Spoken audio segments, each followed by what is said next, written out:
మీ business ఏదైనా మీ ఊర్లో promotion చేయాలంటే అది సుమన్ టీవీతోనే సాధ్యం. ఇప్పుడే సంప్రదించండి. ఈ రాఖీ పండుగలో ఉన్నటువంటి విశిష్టత ఏమిటి అంటే ముఖ్యంగా మానవుడు రుణత్రయంతో బతుకుతాడు. కానీ రుణత్రయం కాదు, పంచ రుణాలు ఉంటాయి మనకు.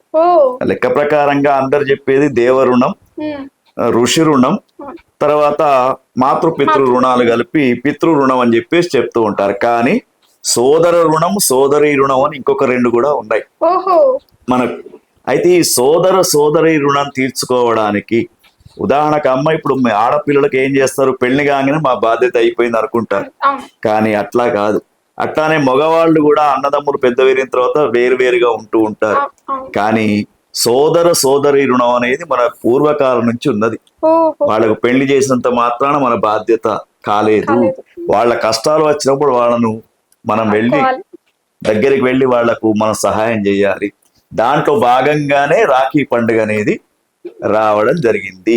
అందుకే ఈ రాఖీ కట్టినంత మాత్రాన లోపల ఉన్నటువంటి ప్రేమ అనేది, అన్నదమ్ముల ప్రేమ కావచ్చు, సోదరీమణుల ప్రేమ కావచ్చు, ఆప్యాయత అనేది రావాలి.